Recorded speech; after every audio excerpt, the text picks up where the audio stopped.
मैं doctor R के बेले, इतिहास विभाग, शासकीय नवीन महाविद्यालय खुर्सीपार भिलाई, बीए तृतीय वर्ष के विद्यार्थियों के लिए यूनिट 2 का एक टॉपिक है रूस जापान युद्ध। इस पर आज हम चर्चा करेंगे। रूस जापान युद्ध 1904-05 में यह युद्ध हुआ था। कहते हैं कि 20वीं शताब्दी के प्रारंभ तक विश्व के सभी शक्तिशाली देश साम्राज्यवाद की भावना से ओतप्रोत थे और अपने प्रभाव क्षेत्र में निरंतर वृद्धि का प्रयास कर रहे थे। इनमें जापान तथा रूस की महत्वाकांक्षा सर्वाधिक थी, जिससे दोनों देशों के बीच संघर्ष होना अनिवार्य हुआ। ये जो रूस जापान युद्ध है, इसके मूल कारण इस तरह से थे। पहला कारण ये बताया जाता है कि 1902 की आंग्ल जापान जो संधि हुई थी, अधिकांश विद्वान इस युद्ध का मूल कारण इस समझौते को या इस संधि को मानते हैं। इंग्लैंड के साथ समझौता हो जाने से जापान अपने आप को शक्तिशाली महसूस करने लगा और नवीन विजयों के द्वारा अपने साम्राज्यवाद का प्रदर्शन करने को आतुर हुआ। इस युद्ध का दूसरा कारण ये बताया जाता है कि 1894-95 का चीन जापान युद्ध भी इस युद्ध का एक कारण बना था या इस युद्ध के लिए उत्तरदायी था। जापान यद्यपि इस युद्ध में सफल हुआ, किंतु मित्र देशों के हस्तक्षेप के कारण वह इससे पूरा लाभ नहीं उठा सका। रूस, इंग्लैंड और फ्रांस के हस्तक्षेप के कारण लियाओतुंग का जो प्रायद्वीप है वो उससे छीन लिया गया। पोर्ट आर्थर का बंदरगाह भी उससे ले लिया गया था। कालांतर में रूस ने पोर्ट आर्थर बंदरगाह पर अधिकार कर लिया। फलतः जापान रूस से अप्रसन्न था। रूस जापान युद्ध का तीसरा कारण बताया जाता है कि मंचूरिया का प्रदेश भी ये दोनों देशों के बीच संघर्ष का एक कारण बना था। मंचूरिया में अनाज बहुत मात्रा में उत्पन्न होता था, वहाँ लकड़ी भी पर्याप्त मात्रा में थी। इसके अतिरिक्त मंचूरिया प्रदेश में अनेक उपयोगी खदानें थीं, जिससे दोनों देश इस प्रदेश पर अपना अधिकार स्थापित करना चाहते थे। रूस की ट्रांस साइबेरियन रेलवे भी इस क्षेत्र से गुजरती थी। इस रेलवे की सुरक्षा के लिए रूसी सैनिक और पदाधिकारी मंचूरिया प्रदेश में रहते थे। प्रशांत महासागर के तट पर पोर्ट आर्थर बंदरगाह में रूसियों ने अपना जहाजी बेड़ा एकत्र कर रखा था, जिससे जापान को खतरा था। इन कारणों से संघर्ष की बहुत संभावना हुई।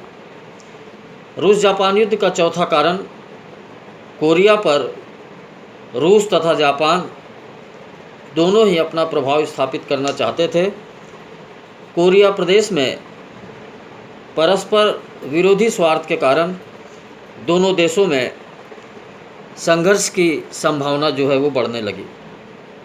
कहा जाता है कि चीन में बक्सर आंदोलन के कारण रूस का कोरिया पर अधिकार स्थापित हो गया, जिसके कारण जापान चिंतित हो गया। ऐसी स्थिति में जापान और ब्रिटेन के बीच 1902 में एक संधि हुई। इस संधि से जापान का हौसला बढ़ गया और उसकी स्थिति काफ़ी मजबूत हो गई। रूस जापान युद्ध का पांचवा कारण रूस के पास ऐसा कोई भी समुद्र तट नहीं था जहाँ से वो वर्ष भर व्यापार कर सके।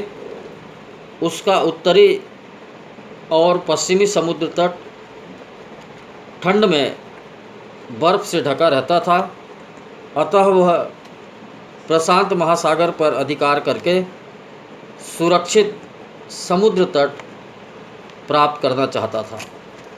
जापान रूस के इस कार्य का विरोधी था।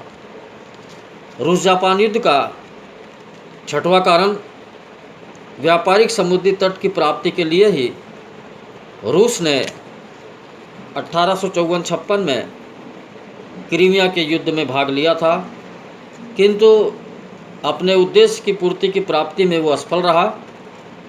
अतएव बाल्कन प्रदेश में असफल होकर वह प्रशांत महासागर की ओर बढ़ा, किंतु प्रशांत महासागर की ओर बढ़ने का अर्थ था जापान के साथ संघर्ष का आह्वान करना। तो इस तरह से ये रूस जापान युद्ध के ये कुछ कारण थे जिसके चलते दोनों देशों के बीच ये युद्ध जो है वो हुआ था। युद्ध के ये जो कारण थे, इसके अलावा युद्ध का एक तात्कालिक कारण भी था जिसके चलते इस युद्ध की शुरुआत हुई थी। युद्ध का तात्कालिक कारण ये बताया जाता है कि रूस को जब जापान और इंग्लैंड की संधि का समाचार मिला तो उसने चीन के साथ मंचूरिया और कोरिया को खाली करने की संधि की और जापान को कोरिया में औद्योगिक सुविधाएं देने का प्रस्ताव किया, लेकिन जापान ने इसको स्वीकार नहीं किया। कहा जाता है कि रूस ने चीन से यालू नदी के पास के प्रदेशों से लकड़ी काटने का लाइसेंस प्राप्त करने के बहाने अपने सैनिकों को वहां पर भेज दिया। जापान ने इसका विरोध किया, जिस पर रूस ने कोई ध्यान नहीं दिया। तब जापान ने 1904 में रूस के विरुद्ध युद्ध की घोषणा कर दी। इस तरह से ये युद्ध का तात्कालिक कारण था जिसके चलते दोनों देशों के बीच युद्ध की शुरुआत होती है। रूस जापान युद्ध की घटनाएं, इस पर थोड़ी सी चर्चा हम करेंगे।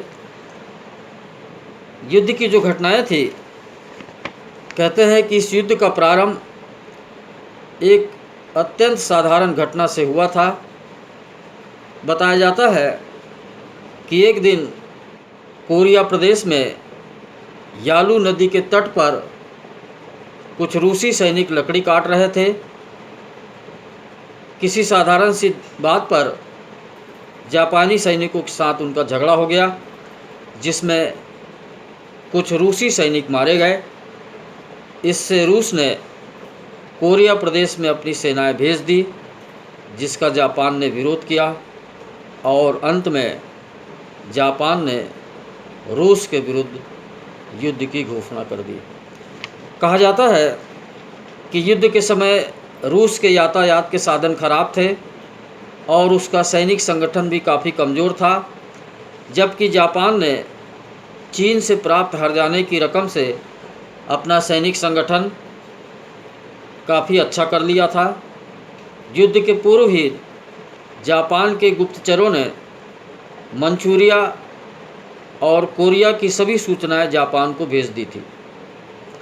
बताया जाता है कि मुकडन के भयंकर युद्ध में रूस बुरी तरह से परास्त हुआ और कोरिया पर जापान का अधिकार हो गया।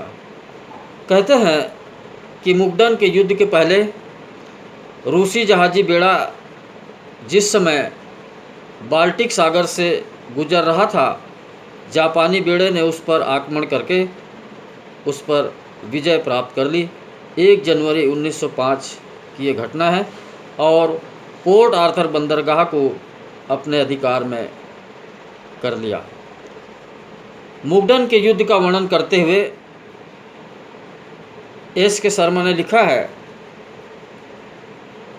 20 फरवरी से 16 मार्च तक मुकडन की लड़ाई चली।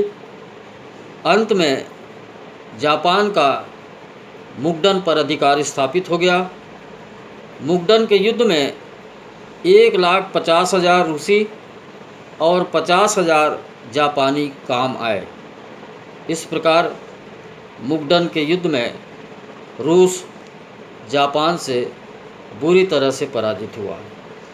बताया जाता है कि अंत में अमेरिका के राष्ट्रपति रूजवेल्ट की मध्यस्थता में दोनों देशों के बीच में 5 सितंबर 1905 ईस्वी को पोर्ट्समाउथ की एक संधि हुई थी।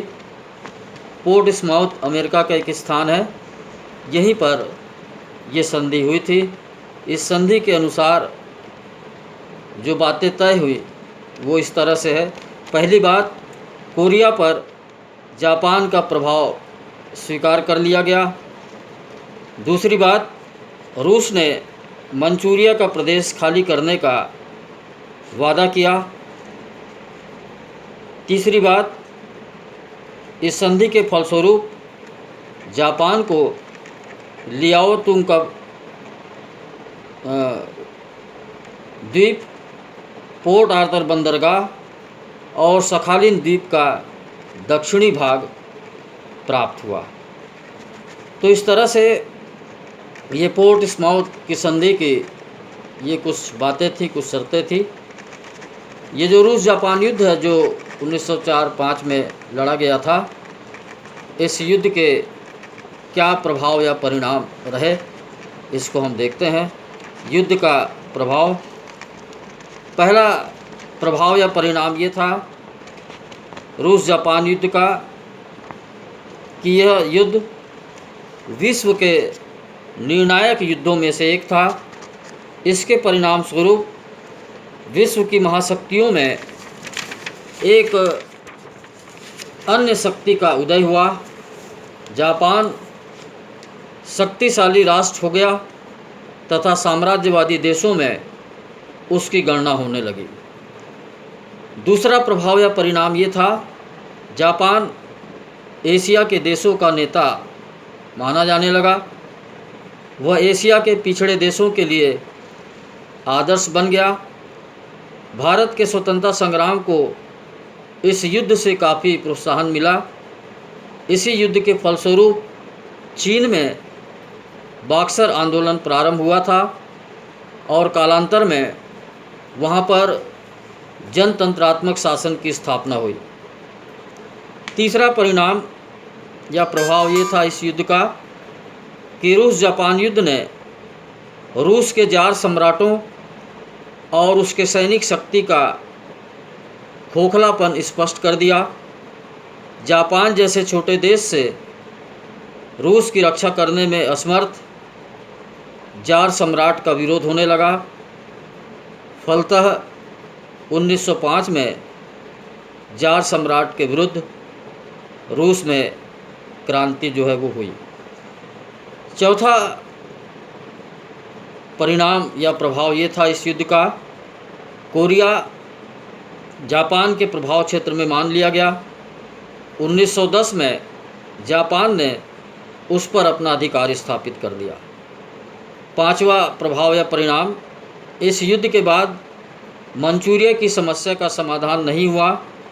इस समस्या के समाधान के लिए रूस और जापान में निरंतर संघर्ष होता रहा और अंत में 1931 में जापान ने उस पर भी अपना अधिकार स्थापित कर दिया। छठवां इस युद्ध का परिणाम या प्रभाव ये था, इस युद्ध के बाद सुदूर पूर्व में रूस का विस्तार अवरुद्ध हो गया, अतः उसने पश्चिम एशिया की ओर बढ़ने का प्रयास किया, जिससे पूर्व में अंग्रेजी साम्राज्य को